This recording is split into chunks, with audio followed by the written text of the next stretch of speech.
Akala nyo ba sa Greece lang may mga centaur?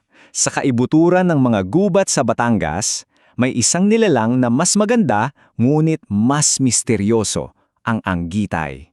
May katawan ng kabayo at itaas na bahagi ng isang kaakit-akit na babae, madalas siyang tinatawag na asawa ng tikbalang. Ngayong gabay sa Lagim Central, ating uukayin ang case file ng mailap na Filipino unicorn. Handa na ba kayong makilala ang reyna ng mga kabayo?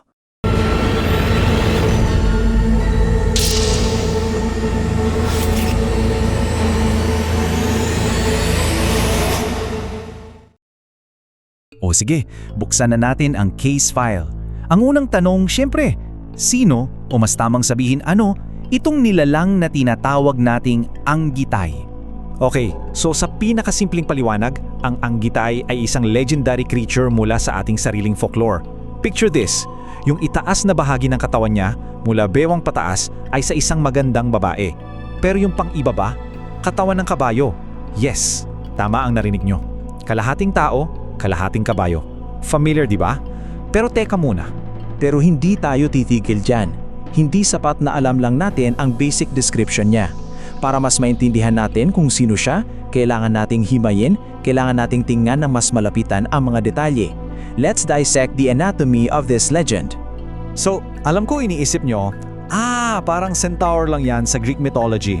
Well, specifically, parang yung centauride, yung female version. And yeah, may pagkakahawig nga. Pero dito nagiging interesting. Kasi habang may similarities, ang anggitay ay iba. May sarili siyang tatak, isang hiwaga na dito lang sa Pilipinas matatagpuan. So ano nga ba ang nagpapapisyal sa kanya? Ano yung isang katangian na talagang naghihiwalay sa kanya sa iba pang mga nilalang na katulad niya? May isang bagay, isang detalye na nag-aangat sa kanya sa ibang level. Ito na yun. Sinasabi sa ilang mga kwento na minsan mayroon siyang iisang sungay. Isang sungay na nakatayo mismo sa gitna ng kanyang noo. Parang unicorn. At dyan mismo nanggaling ang bansag sa kanyang The Philippine Unicorn. Grabe, di ba? Pinagsamang centaur at unicorn. Pero alam nyo, kahit gaano pa siya kamahiwaga o kaganda, meron siyang isang malaking kahinaan. Isang matinding obsesyon, isang bagay na parang lason sa kanya na hindi niya kayang iwasan. Ito ang kanyang fatal attraction. At ano ang mga ito? Well, simple lang. Nahuhumaling ang anggitay sa lahat mang kumikinang. Pinag-uusapan natin dito ang mga mamahaling bato, mga gemstones, ginto, syempre, at lalo na yung mga alahas na, alam mo yun, pino talagang pagkakagawa. Imagine ninyo to. Ang lakas daw ng hatak ng mga kayamanang ito sa kanya ay parang isang spell, parang sumpa. Kahit nasa pinakatago at pinakamadilim pa siyang parte ng gubat, isang kislap lang daw ng ginto o diamante at lalabas siya. Hindi niya mapipigilan. Talagang mas malakas ang pang-akit kaysa sa takot niya. So alam na natin ang itsura niya, alam na natin ang kahinaan niya. Ang lohikal na susunod na tanong sa ating investigasyon ay, saan ba siya matatagpuan? May partikular bang lugar dito sa Pilipinas kung saan nagmula ang mga kwento tungkol sa kanya? At ang sagot, based sa lahat ng aming field reports at mga alamat na nakaalap, ay isang malinaw na oo.